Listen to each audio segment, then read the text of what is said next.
কে গোসাই? মায়েরা, এই জগতে গোসাই কে জানেন? গো মানে গতি, আর সাই মানে শুদ্ধতা। যার মনের গতি শুদ্ধতা হয়েছে সে গোসাই। গোসাই হওয়ার জন্য কোনো পোশাক লাগে না।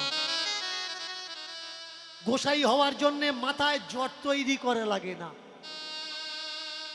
কদিন চান করা বন্ধ দাও না, গাব তেল মাথায় দাও না, জট এসে যাবে। জট তৈরি করতে টাইম লাগে, কিন্তু গোসাই হওয়া যায় না। মাথায় জট নেই, হতে পারে ও গোসাই। উপরের সাজটা গোসাই সাজ হলে কি হবে? ভেতরটা সাই হতে হবে। ভেতরটা, অন্তরটা যা সাই নয়, তারা সাধু নয় ভাই। সাধু কখনো হিংস্র হয়, সাধু কখনো সঞ্চয় করে, সাধু কখনো গালাগালি করে। যারা সাধু সমাজে এসছে তাদের মুখের ভাষা কখনো খারাপ হয়, এমন লাখও বের করে দেখিয়ে দিতে পারি। রাখালের থেকে ও ডেঞ্জারাস তাদের বুলি। এরা কারা ভাই? এরা শুধু পোশাক নিয়েছে, কিন্তু ভিতরটা এখনো পরিবর্তন করে। তাই বলে কি গোসাই নেই? অবশ্যই আছে। তারা সেই জায়গাতে আছে, আমরা এখনো পৌঁছাতে পারিনি। হিমালয়ে চলে যাবেন, বরফের গুফার ভিতরে খালি গায়ে বসে আছে। আবার অনেক বরফের গুফায় থাকা সাধু তারা মোবাইল নিয়ে আপডেট ছাড়ছে। গুফায় আছে কিন্তু মোবাইল নিয়ে আপডেট দিতে আছে। এও একটা বাবা। আর যারা ঈশ্বর পাওয়ার জন্য ঘর ছেড়ে বেরিয়েছে, তাদের কোনো খোঁজ খবর কেউ পায় না। আর যারা ঘরের কাছে ঘুরঘুর করছে, বুঝতে হবে এ কোনো ঘর সর্বনাশ করার জন্য ঘুরঘুর করছে। তুই যদি বাবাজি হয়েছিস ঘর ছেড়ে, তাহলে আর একটা ঘরের চারপাশে ঘুরঘুর করছিস কেন ভাই? তার মানে বোঝা লাগবে ও নিজের ঘর সর্বনাশ করেছে, ও আর একটা ঘর সর্বনাশ করবে। মা বলে উঠলে, বাবা বাস্তবটা বাস্তব, অবাস্তবটা অবাস্তব। বাস্তবটা চোখে দেখা যায়, কিন্তু কল্পনাটা চোখে দেখা যায় না। মেঘদূতম, কবি কালিদাসের লেখা মেঘদূতম, এই কবিতাগুলো কল্পনার উপরে, মেঘকে দেখে দেখে কল্পনার উপরে লেখা। কবি কি লেখে? কবিতা, তারপরে কি হয়? ভনিতা, তারপরে লতা। যতদিন চলে যায় তার উপরে রিসার্চ করতে করতে বিস্তার হয়ে যায়। শেষকালে কি থাকে? শুধু মিথ্যা। কবিতা, ভনিতা, লতা, তারপরে কি থাকে? শুধু মিথ্যা। বাস্তবটা আলাদা, লতা ভনিতাটা সম্পূর্ণ আলাদা। আমাদের সনাতন ধর্মের, ভালো করে মন দিয়ে শুনুন, আমাদের ধর্মের নাম হিন্দু ধর্ম নয়। এটা আমার মুখের কথা নয়। স্কনের বড় বড় বাবাজিরা বলছেন। নৃসিংহ প্রসাদ ভাদুড়ী, যিনি বাংলার ব্যাসদেব, তিনি বলছেন, এ আমার মুখের কথা না। পড়াশুনো করুন, হাজার হাজার মহান মানুষরা তারা বলছেন হিন্দু কোনো ধর্ম নয়। হাইকোর্ট, সুপ্রিম কোর্ট রায় দিয়েছে হিন্দু হলো একটা জীবন শৈলীর নাম, কোনো রিলিজন, কোনো ধর্মের নাম নয়। তাহলে আমরা যারা বলছি আমরা হিন্দু হিন্দু, আমাদের ধর্মের নাম কি? আমাদের ধর্মের নাম হচ্ছে সনা। এসেছে কোত্থেকে? ধম্মপদটা পড়ে নেবেন, তাহলে বুঝতে পারবেন এই সনাতন শব্দটা এলো কোথার থেকে। তাকিয়ে দেখুন, মজার বিষয়, আমাদের ধর্মের নাম কি? সনাতন। আমাদের এই ধর্মে 4টে বিভাগ আছে। বিভাগ কি? একটা হচ্ছে শিশুকাল, বাচ্চাবেলা, কিশোর কৈশোর, যৌবন, কিশোর কৈশোর যৌবন, আর শেষকালটা বার্ধক্য। সন্ন্যাস কোন সময় নিতে হয়? শেষের দিনে গিয়ে নিতে হয়। এখন বিয়ে করেছেন, সন্ন্যাস নিলে কি হবে? পাপ হবে। বউ বাড়িতে রেখে সন্ন্যাসী হয়েছেন পুণ্যি করার জন্যে, কিন্তু আপনার বউ যদি অন্যায় করে, আপনার পুণ্যি হবে না পাপ হবে? স্বামী যা করবে বউয়ের হাফ ভাগ, তাহলে বউ যা করবে স্বামীর অর্ধাঙ্গিনী হাফ ভাগ। তুমি তো বউ ফেলে পালালে স্বর্গে যাবে বলে, আর বউ যে নরকে যাওয়ার জন্য রেডি হয়ে আছে। পাড়ার লোক বলবে, ও দিদি কি করছিস? ও বলবে, আমি করব কি বল? যার দরকার ছিল ও তো রেখে পালিয়েছে, আমি কি মরবো? তুমি করছো পুণ্যি, আর ও সংসারে অন্য ছেলের সঙ্গে করছে সিন্নি। যে বয়সে তোমার সংসার সামলানোর দরকার, সেই বয়সে তুমি সন্ন্যাস নিচ্ছ, এটা উচিত না। এটা আমাদের সনাতন ধর্মের নিয়ম না। যে বয়সে লেখাপড়া করার দরকার সে বয়সে নিচ্ছ সন্ন্যাস, এটা আমার সনাতন ধর্মের নিয়ম না। কোন সময় তুমি সন্ন্যাস নেবে? লেখাপড়া করেছো, বিয়ে করেছো, সংসার করেছো, পুত্র সন্তানের জন্ম দিয়েছো, তারা চাকরি বাকরি পেয়েছে, নাতি নাতনি হয়েছে, এখন তুমি রিলিফ, সংসার থেকে ফ্রি, এইবারে তুমি নাও সন্ন্যাস।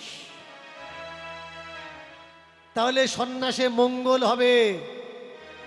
আর সংসারিক মানুষ, বউ ছেলে আসে, যদি স্বর্গে যাওয়ার জন্য সন্ন্যাসী হও, সংসার অমঙ্গল হবে।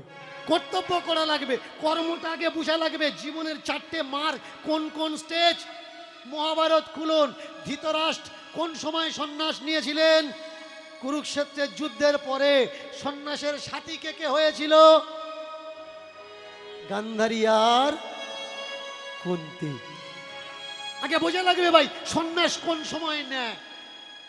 যখন আমার আর সংসারে প্রয়োজন নেই, তখন তুমি সংসার ত্যাগ দিয়ে বা সংসারে থেকে সন্ন্যাসী হও, ঈশ্বর চিন্তা করো। কিন্তু তোমার একটা দোকান আছে, আর দোকানে যদি বসে তুমি ঈশ্বর চিন্তা করো, ওই দোকান সর্বনাশ হবে, ইনকাম কমে যাবে, তোমার সংসারে আগুন লাগবে। যখন ঈশ্বর চিন্তা করার কথা, ঈশ্বর কখন চিন্তা করবে? এটা আমার কথা নয়, মহর্ষিদের কথা। মনে, বনে আর ঘরের কোণে।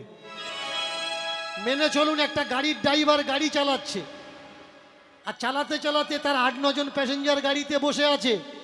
ঈশ্বর চিন্তা করতে করতে পোস্টারের গায়ে ঠুকে দিল। তাহলে কি হলো? ও তো মরল, পেছনে 9 জন, কারোর হাত ভাঙলো, কারোর ভাঙলো, কেউ বা ডাক্তার নাড়ি ধরে বলে দিল এ হয়ে গেছে। কার জন্যে হলো? সামনে বসা ঈশ্বর চিন্তা করার লোক। তুই যদি ঈশ্বর চিন্তা করবি, স্টিয়ারিংটা কেন ধরেছিস? ছেড়ে দে, পেছনের সিটে আয়, ঈশ্বর চিন্তা কর, তোর কেউ অসুবিধে করবে না। ঈশ্বর চিন্তা তুমি কখন করবে? কাজের অবসর সব হয়ে গেছে, এবার তুমি বিছানায় ঘুমোতে যাবে, আর ঘুমানোর দরকার নেই। সারা রাত মনে মনে চিন্তা করো না, কারোর ক্ষতি হবে না। আর চিন্তা কখন করবে?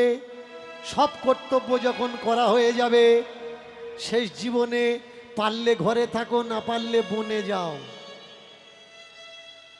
মনে, বনে, ঘরের কোণে। মা ধর্মকে বলছে, ও বাপ,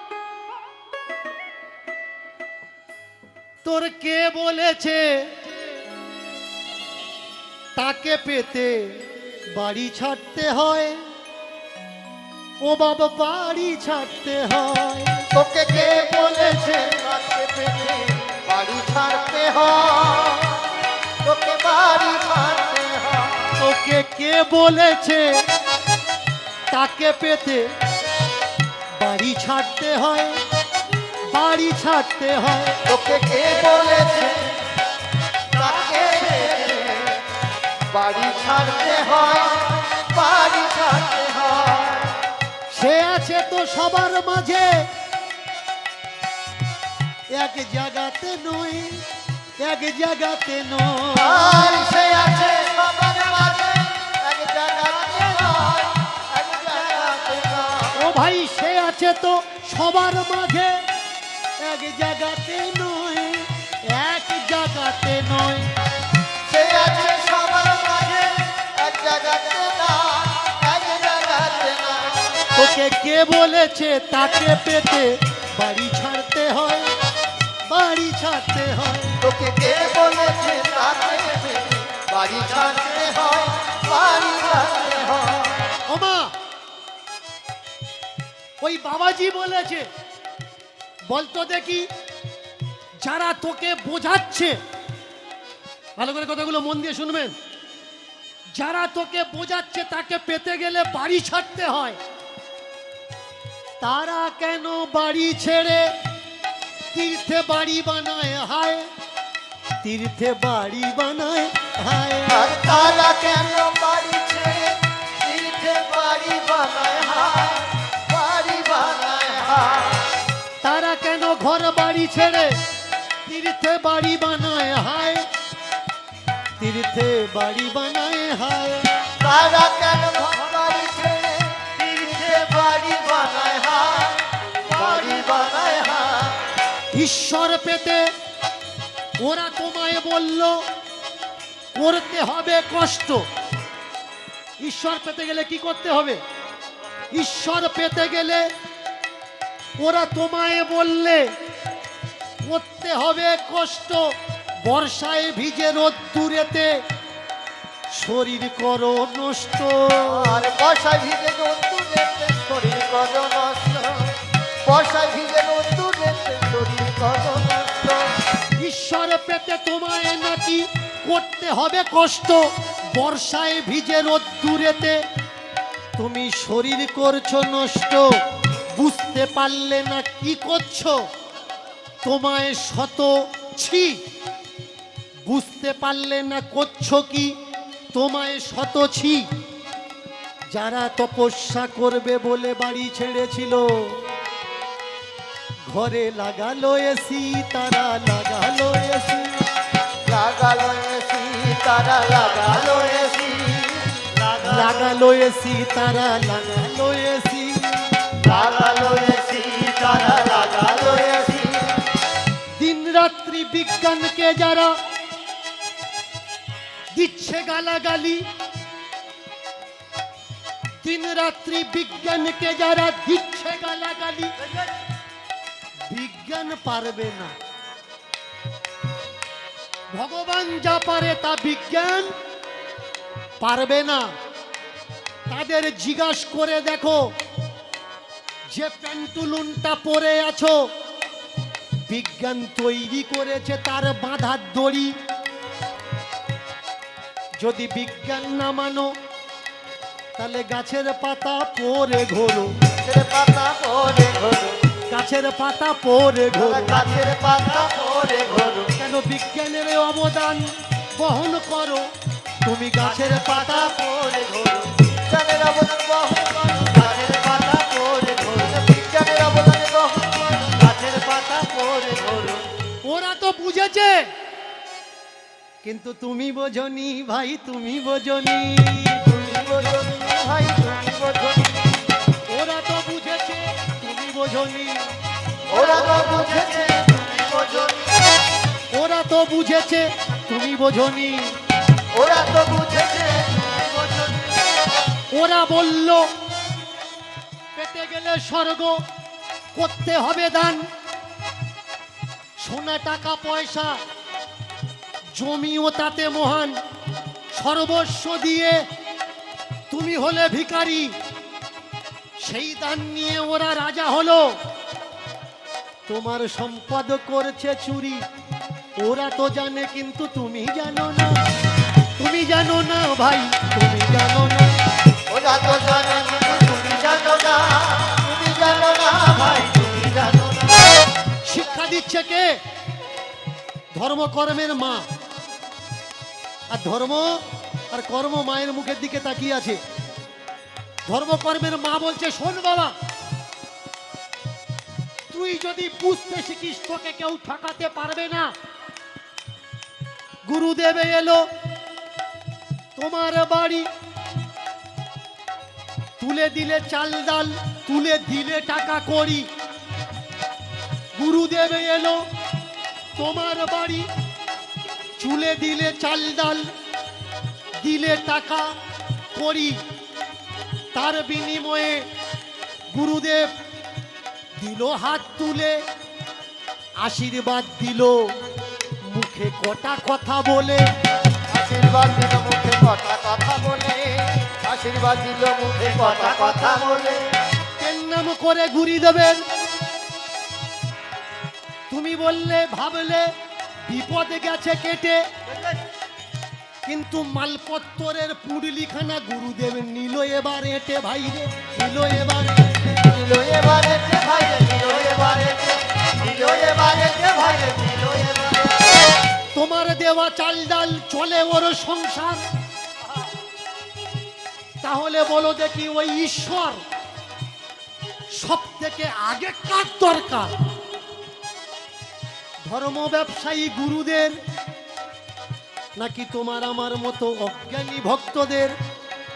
ওরা দিল কাল্পনিক ঈশ্বর, নিল চাল ডাল। তুমি যদি ওদের না মানো, ওরা দেবে অভিশাপার গাল। অভিশাপার গাল ভাই, হরি হরি বল হরি। গাল ভাই, অভিশাপার গাল, অভিশাপার গাল ভাই, অভিশাপার গাল। ওরা বলে আমরা কারোর হাতে খাই না, সব বাড়িতে যাই না। ভালো করে মন দিয়ে শুনবেন, আপনি মুরগি কাটছেন, আপনি ঠাকুর ঘরে উঠতে পারবেন না। আপনি ছাগলের মাংস বিক্রি করেন, আপনি ঠাকুর ঘরে উঠতে পারবেন না। কিন্তু মদ বিক্রি করা টাকায়, ছাগলের মাংস বিক্রি করা টাকা, মুরগি বিক্রি করা টাকা প্রণাম করে বাগিয়ে দিতে পারবেন, টাকাটা ঠাকুরের পায়ে যেতে পারবে, কিন্তু আপনি উঠতে পারবেন না। ওরা তো জানে ভাই, তুমি জানো না, তুমি জানো না ভাই, তুমি জানো না, ওরা তো জানে ভাই, তুমি জানো না, তুমি জানো না ভাই, তুমি জানো না। মায়েরা একটু তালি দিয়ে সহযোগিতা করতে হবে, কেমন বেতাল হলে হবে না। ওরা তো জানে ভাই, তুমি জানো না, তুমি জানো না ভাই, তুমি জানো না। ওরা তো জানে ভাই, তুমি জানো না, তুমি জানো না ভাই, তুমি জানো না।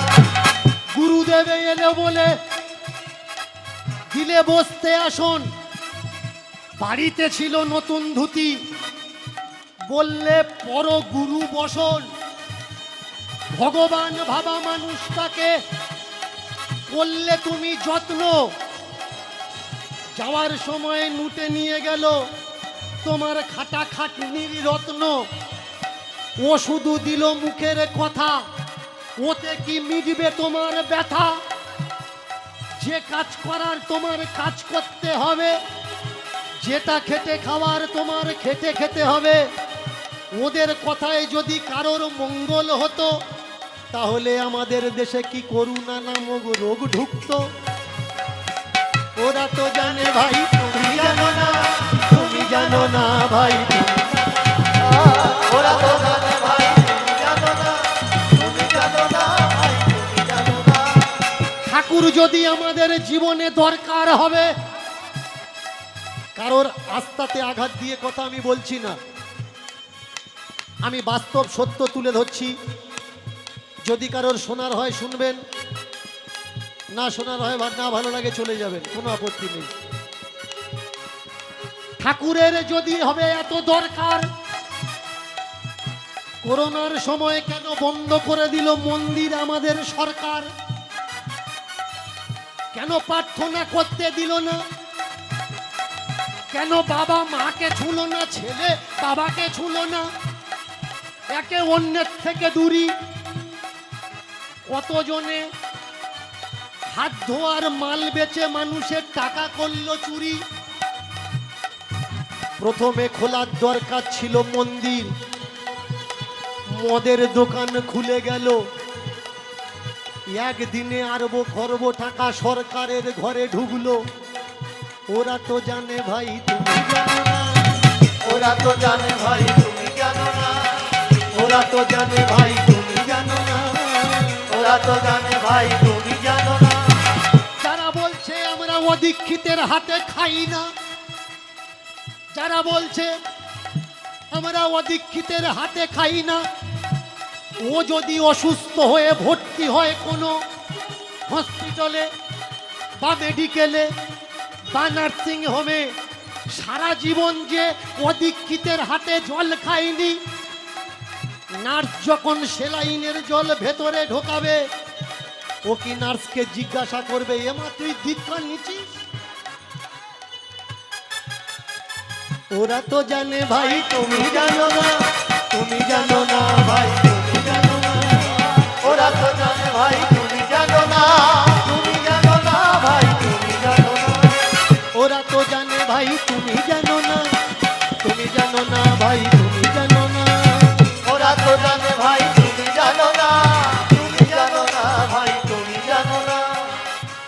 আমি ধর্মের নিন্দা করি না, আমিও একজন ধার্মিক মানুষ, তা না হলে আমি ধর্মের পথ বেছে নিতাম না। আমি কোন জায়গায় নিন্দা করি? কিছু অসৎ ধর্ম ব্যবসায়ী ধর্মের নাম করে আমাদের দেশকে সর্বনাশ করছে। এরা বলছে মন্দিরে যাও, মন্দিরে গেলে আর কিচ্ছু লাগবে না, কিন্তু নিজেরা অসুস্থ হলে আগে হসপিটালে ঢুকছে। ওরা তো জানে ভাই তুমি জানো না, তুমি জানো না ভাই তুমি জানো না। ওরা তো জানে ভাই তুমি জানো না, তুমি জানো না ভাই তুমি জানো না। ভাই ওরা তো জানে ভাই তুমি জানো না, তুমি জানো না ভাই তুমি জানো না। ওরা তো জানে ভাই তুমি জানো না, তুমি জানো না ভাই তুমি জানো না। বাবাজি, একদিনে কেউ বাবাজি হয় না, জন্ম জন্মান্তরের স্বীকৃতি থাকতে হবে, তবে নাকি সে বাবাজি হয়। এ কথাটা এতদিন আমরা জেনে এসছি, শুনে এসছি, কিন্তু কিছু মানুষের ধারণা, তারা বলছে সংসারে জ্বালা থাকলে তবে বাবাজি হয়, ভাই ভাইয়ে মিল না থাকলে তবে বাবাজি হয়, সংসারকে ঘৃণা করলে তবে ব্যতিক্রমী তৈরি হয়। এতদিন আমরা অনেক কিছু ভুলভাল জানতাম, এতদিন আমরা অনেক ভুল শিক্ষা পেয়েছি। আমাদেরকে শিক্ষা দেওয়া হয়েছে কর্ম করো, ফলের আশা করো না, কর্ম করে যাও করে যাও করে যাও, কিন্তু ফলের আশা করো না। কিন্তু বলুন তো, আমি একটা লাউ গাছ লাগিয়েছি, একটা লাউ খাবো বলে তো, লাউ ডাঁটা পাতা খাবো বলে তো, তার মানে লাউ গাছ লাগানোর আগে আমার খাওয়ার ইচ্ছা আছে তাই আমি লাগিয়েছি। তাহলে ফলের আশা করেছি তাই তো আমি লাগিয়েছি। আপনারা আপনাদের ছেলে মেয়ের পিছনে দিন রাত টিউশনের টিচার দিয়ে খেটে যাচ্ছেন, ওমা পড়াশুনো কর, ওমা পড়াশুনো কর, কেন? ভালো র্যাঙ্ক নিয়ে পাশ করবে, তাই তো। ফলের আশা করছেন, তাই তো বাচ্চার পিছনে এত সময় দিয়ে তাকে পড়াশুনোতে ব্যস্ত রাখছে। এ দুনিয়ায় কে এমন আছে ফলের আশা করে না? যারা আমাদের মতো বাবা হয়েছে, ঘর ছেড়ে পথে পথে ঘুরছে, তারাও তো ভগবান পাওয়ার আশায় ঘুরছে, তারাও তো স্বর্গে যাওয়ার, মরার পরে স্বর্গে যাবে বলে তবে তো ঘুরছে। তাহলে যারা পাওয়ার আশা করে ঘুরছে, তারাই আমাদের শেখাচ্ছে কর্ম করো, ফলের আশা করো না। আমি বলছি ফলের আশা করো, তারপরে কর্ম করো। ইচ্ছা থাকা লাগবে 100, তবে তো তুমি 10 পাবে।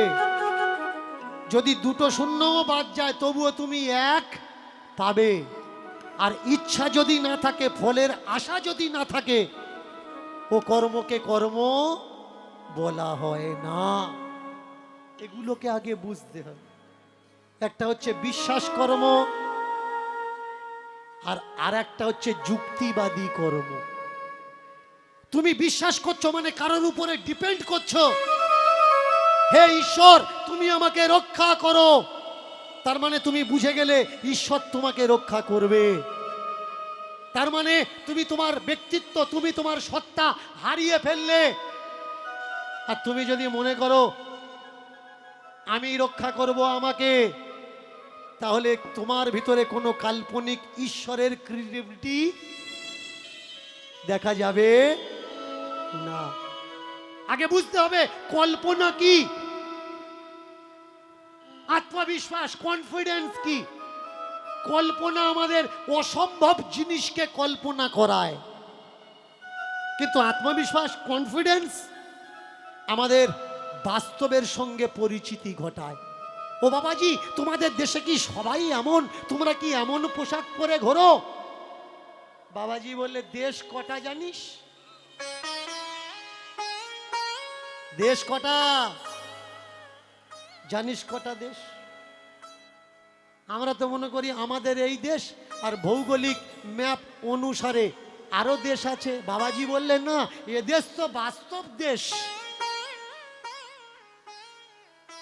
সাধক, প্রবর্তক আর সিদ্ধি।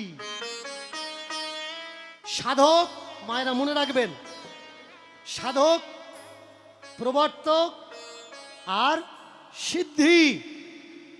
আমরা মনে করছি এইটা দেশ, কিন্তু বাবাজি বলছে এই দেশ দেশ নয়, আরো দেশ আছে। আর সেই সব দেশের বেশগুলো এমন হয়।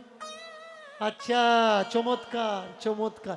ও বাবাজি, ওই দেশে এই বেশে গেলে কি হয়?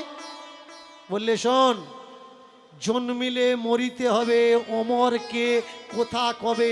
এই যে বাস্তবে দেখছিস না, যেগুলো দেখছিস এগুলো আসলে মায়া, এগুলো সত্য না, এগুলো কল্পনা, এগুলো মিথ্যা।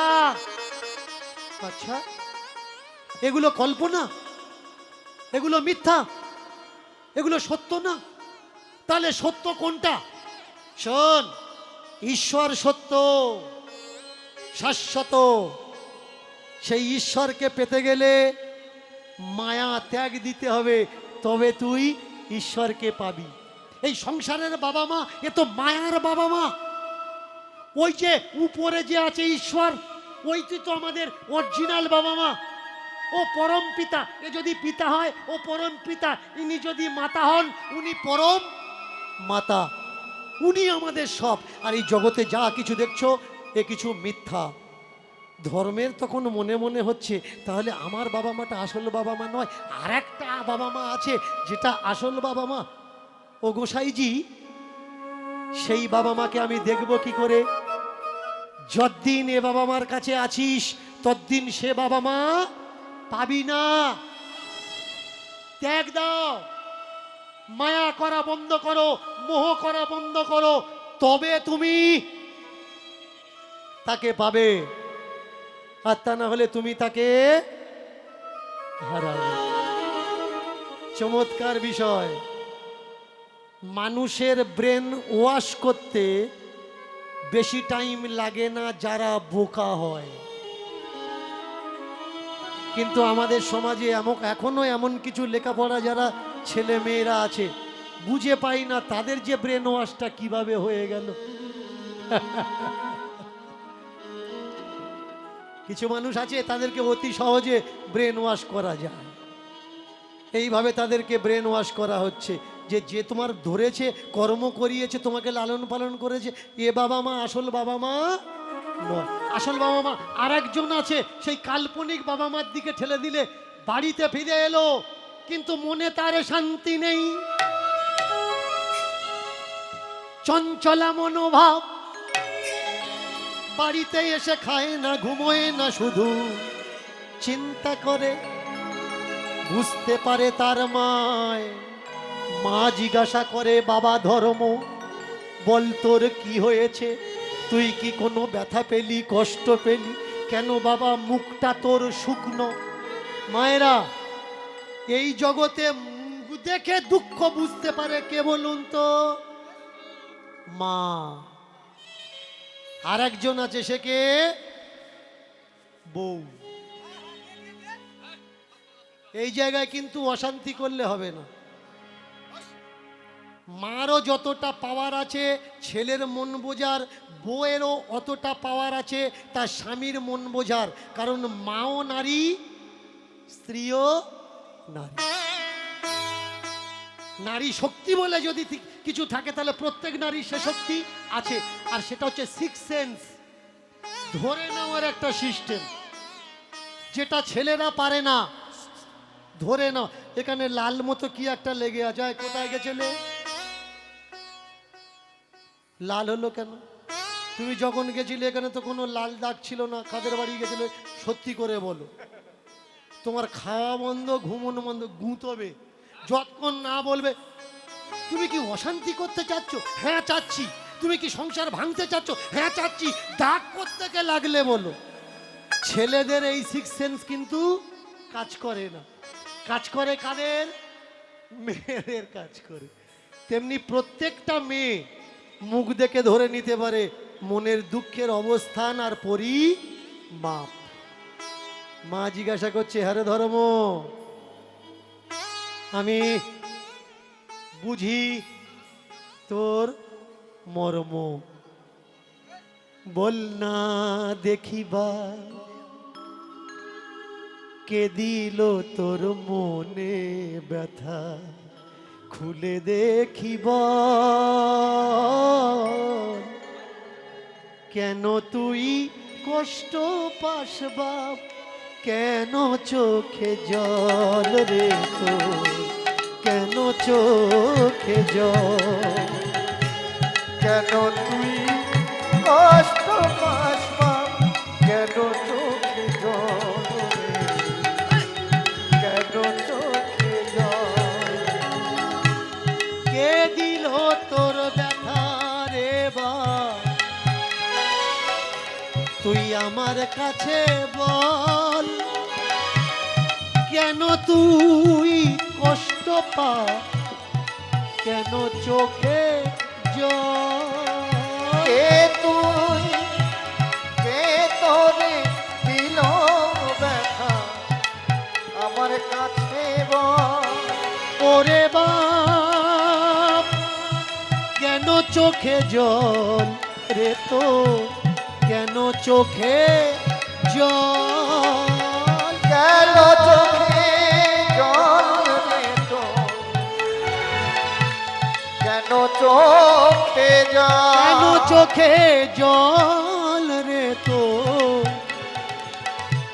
কেন চোখে জল, কেন চোখে জল রে তোর, কেন চোখে জল, ওমা তুমি নাকি নকল মা, আছে একজন মিলবো আমরা তার সাথে যখন হবে গো মরণ, মিলবো আমরা তার সাথে যখন হবে গো মরণ, মিলবো আমরা তার সাথে যখন হবে গো মরণ, মিলবো আমরা তার সাথে যখন হবে গো মরণ, কে বলেছে? ও মা আমার এই বাপ নাকি সেই বাপ নয়, সেই বাপ আর একজন আছে, মরার পরে ফিরে যাব নাকি আমরা তার কাছে মাগো, মরার পরে ফিরে যাব নাকি আমরা তার কাছে, এই কথা ভেবে মন কাঁদে আমার, চোখে আসে জল, এই কথা ভেবে মন কাঁদে আমার, চোখে আসে জল, ও বাপ কে ব্যথা দিল বল, কে ব্যথা দিল বল, উলুধ্বনি উলুধ্বনি,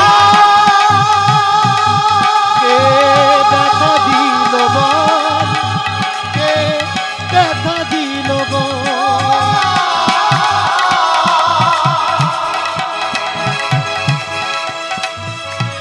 ও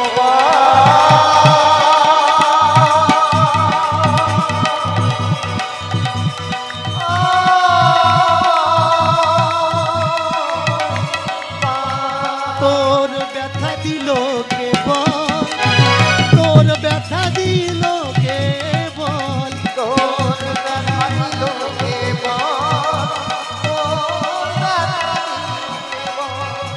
তোর ব্যথা দিল কে বল। ধর্ম,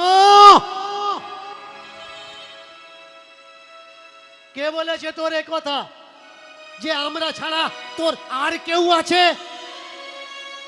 ওমা, ওই গোসাই বললে। এই খোকা, সাধ করে নাম রেখেছিস ধর্ম, নাম রেখেছি ধর্ম, তুই তো বাপ বুঝলি না নামের মর্ম, মর্ম। তাহলে বল দেখি তুই কি করছিস ভালো কর্ম? আপনজনকে চিনলি না, বাবা মাকে জানলি না। আমার সংসারে এখনো পর্যন্ত আমাদের সমাজে কিছু স্টুপিট আছে, গুরুর কথা শুনে তারা বাবা মার হাতে খায় না, দিদির বাড়ি যায় না, মাসির বাড়ি যায় না, পিসির বাড়ি যায় না। কে বলেছে? গুরু মানা করেছে। হ্যাঁ রে, গুরু তোকে যদি বলে তুই মর, তুই মরবি। তোর নিজের বিচার নেই, নিজের বুদ্ধি নেই, নিজের বিচার বিবেচনা কোথায়?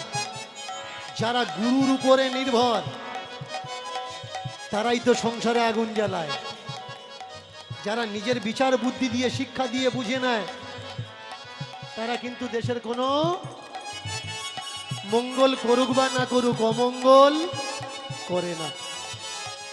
এই দেশে ভয় কাদের দিয়ে? নাস্তিকদের দিয়ে।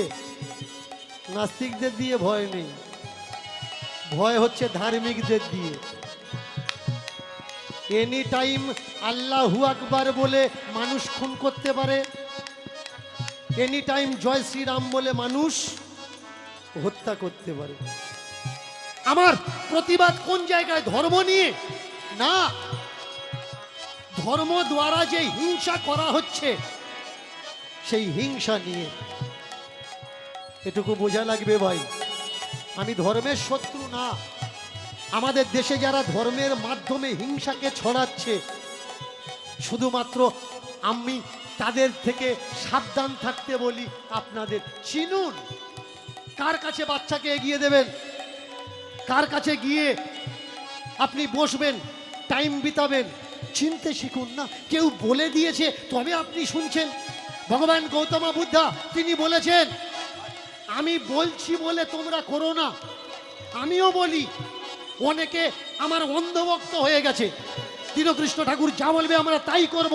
না বাবা, তুমি এমন করো না, তুমি আমার কথা শোনো, আর পাঁচজনের কথাও শোনো। ঈশ্বর তোমার বিচার বিবেচনা বুদ্ধি দিয়েছে, সেই বিচারের অঙ্কে ভালো করে কষ্টি পাথর দিয়ে ঘষে নাও, কোনটা করা উচিত, কোনটা করা উচিত না, আর তুমি সেটাই করো।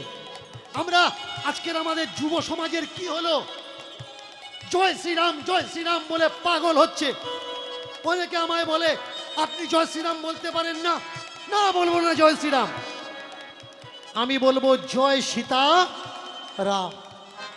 তোমরা কারা ভাই রামের জীবন থেকে সীতাকে বাদ দিলে, দিয়ে জয় শ্রীরাম বলছো?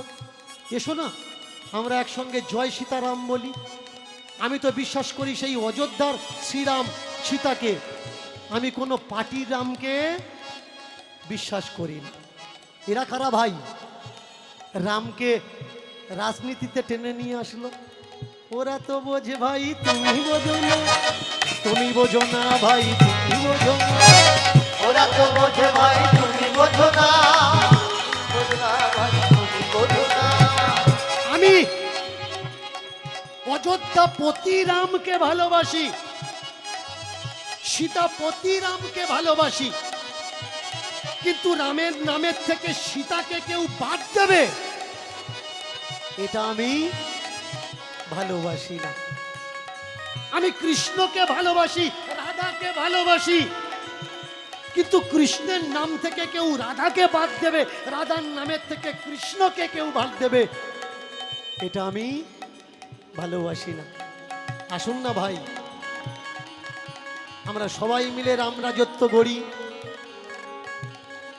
যে রাজত্বে আমরা সবাই রাম ভক্ত হয়ে বাস করব, যে রাজত্বে হিংসা থাকবে না, যে রাজত্বে ভ্রাতৃত্ব বোধ থাকবে, যে রাজত্বে মারকাট থাকবে না। মারকাট তো শ্রীলঙ্কায় ছিল, রাম রাজত্বে ছিল না। আসুন না আমরা সেই রাজত্ব একসঙ্গে গড়ি, একে অপরের অন্যের হাত ধরে আমরা শান্তি প্রতিষ্ঠা করি প্রেম সে। ওরা তো জানে ভাই, তুমি জানো না, তুমি জানো না ভাই, তুমি জানো না। ওরা তো জানে ভাই তুমি জানো না, তুমি জানো না ভাই তুমি জানো না, তুমি জানো না ভাই, তুমি জানো না। তুমি জানো না ভাই তুমি জানো না। এই ধর্ম এটা করলি কোন কর্ম? আমার কাছে আছিস 16 বছর, একদিনকার কথা শুনলি, তার কথা শুনে তুই আমায় ভুলে গেলি। বল দেখি কে তোর আপন? ধর্ম বলে উঠলে সেই আছে একজন, যত কষ্ট হোক আমি করব তার দর্শন। বাবা বললে যেতে দাও, বাইরে ঘুরতে দাও, বাইরের জগৎকে জানতে দাও। যেদিন বুঝতে পারবে সেদিন আবার ঘরে ফিরে আসবে। প্রভু গুণগান,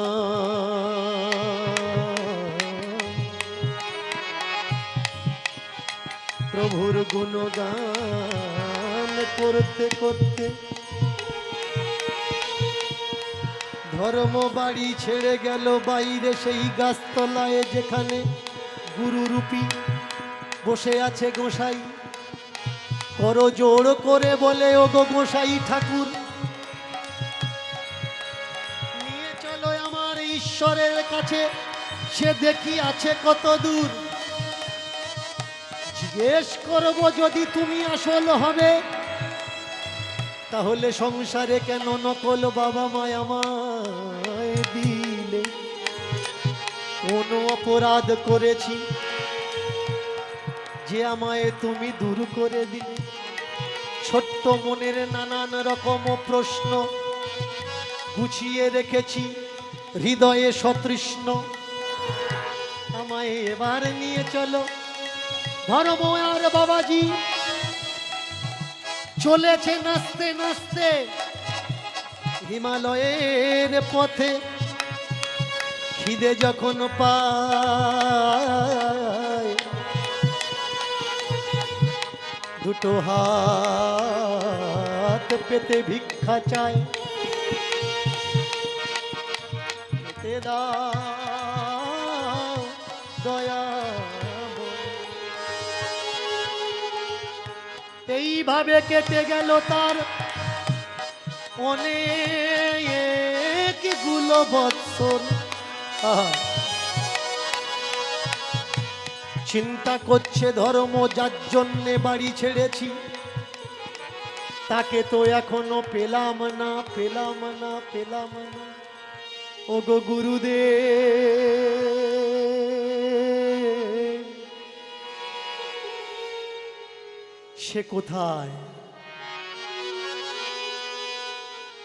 নিজেকে প্রশ্ন করুন, সে কোথায়? কেন আমরা তাকে দেখতে পাচ্ছি না? বাড়ি ছেড়েও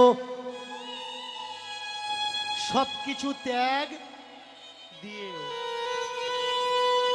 কেন কেন আমরা তাকে পাচ্ছি না? গুরুদেবকে প্রশ্ন করলেন। গুরুদেব বলছে, ধর্ম একদিনে কি পাবি তাকে বাবা? কোটি কোটি জন্ম তপস্যা করে অনেকে পায়নি। তুই এই কবছর তাকে খুঁজছিস, পাবি? ধর্ম বললে, গুরুদেব এ জন্মে না হয় তাকে খুঁজলাম, আগের জন্মে যদি আমি জন্মই না পাই তাকে খুঁজবো কি করে? তাহলে তো গুরুদেব ঘুরে ঘুরে আমার জীবন শেষ করলে হবে না। বাড়িতে আমি লবণের মালা না নিয়ে নিয়ে ভাত খেতাম না, মাকে বলতাম লবণের বাটিটা এদিকে দাও। জল তৃষ্ণা পেলে মাকে বলতাম এক গ্লাস জল দাও। খিদে পেলে বলতাম মায়ের উপর রাজ দিতাম, মা খেতে দাও। কিন্তু ঈশ্বর খুঁজতে এসে আজকে যে মায়ের কথা বড় মনে পড়ছে। খিদে পেলে ভিক্ষা চাইতে হয়, লবণ কম হলেও খেয়ে নিতে হয়। সুখ শান্তির জায়গাটা আর নেই, মাটিতে শুতে হয়, গাছতলায় শুতে হয়, মাথার উপরে ছাদ থাকে না। কিন্তু আমরা যতক্ষণ বাপমার কাছে থাকি, শক্ত বালিশ যদি দেয় তেজ দেখাই, বিছানা যদি অপরিষ্কার হয় তেজ দেখাই। কিন্তু এখানে তো আমার মাটিতে শোয়া লাগছে। গুরু বললে, আরে গুরু বিদ্বেষী হচ্ছিস, গুরুর উপরে প্রশ্ন করছিস? আমি বলবো, হ্যাঁ ভাই, প্রশ্ন করতে শেখো। গুরুকে যদি জিজ্ঞাসা না করো, গুরু তোমার উত্তরটা দেবে কি করে? এর জন্য গুরুকে প্রশ্ন করা শেখো। আর যে গুরু তোমার প্রশ্নতে বিরক্তি বোধ করবে, জানবে তোমার প্রশ্নের উত্তর ওই গুরুর কাছে নেই। চমৎকার বিষয় দেখো, গুরু ত্যাগ দিয়ে ধর্ম কয়েক বছর ঘুরে ঘুরে এবার আসছে বাড়িতে ফিরে। 16 বছরের ছেলেটা আস্তে আস্তে মুখে দাড়ি চলে এসছে, দাড়ির চিহ্ন চলে এসছে। যে পথে গেছিল হাঁটতে হাঁটতে সেই পথে ফিরেছে। ফিরে দেখছে ধর্ম কর্ম এখন বিয়ে করেছে, তার একটা বাচ্চা হয়েছে। আর সেই বাচ্চাটা কোলে করে নিয়ে তার বাবা মা খেলা করছে। আর কর্মের স্ত্রী সংসারের কাজকর্ম করছে। বাহির দরজায় এসে ধর্ম ডাক দিলে মা, চেনা সেই আওয়াজ, সেই আওয়াজ। কণ্ঠস্বর শুনে বেরিয়ে আসলো মা তাড়াতাড়ি করে, কে রে, কে বাপ? আমার ধর্ম নাকি? ধর্ম বাইরে নয় ভাই, ধর্ম ঘরে। তাই তো ধর্ম ধর্মের ভুল বুঝতে পেরে ফিরেছে তারা ঘরে। মাগো, বুঝে দেখলাম বাইরে গিয়ে, বাইরে কিছু নাই, যত কিছু সুখ শান্তি সংসারেতে হয়। আমার কথায় কিছু মানুষ রাগ করছে, আমি বলছি বাবা মা ভগবান, আর ওরা বলছে বাবা মা ভগবান নয়। আমাদের তৈরি করা পুতুলগুলো ভগবান। কে ভগবান ভাই? এ বড় সংজ্ঞা, বড় বোঝার জায়গা। তোমার ব্যথা, তোমার কষ্টে আগে তোমার পাশে কে এসে দাঁড়াবে? তোমার ঈশ্বর নাকি তোমার বাবা মা? মরার পরে যদি আমরা তার কাছে যাব, যখন যাব তখন দেখব এখন যাদের কাছে আছি এখন তাদের দেখি, তারা আমাদের দুনিয়াতে নিয়ে এসছে কেন? কোনো একটা আশা করে। সেই আশার মুখে ছাই দিয়ে আমরা যদি পালিয়ে চলে যাই সংসার থেকে, ধর্মের মা বলে উঠল, বুঝেছিস সেদিন বলছিলাম ঈশ্বর কোন জায়গায় নেই? আছে অনলে, আছে অনিলে, আছে বিটুপি লতায়, আছে জলদের গায়ে। বিটুপি লতায় কোন জায়গায় নেই তিনি? যেখানে তুমি আছো সেখানে আছে, যেখানে তুমি নেই সেখানেও আছে।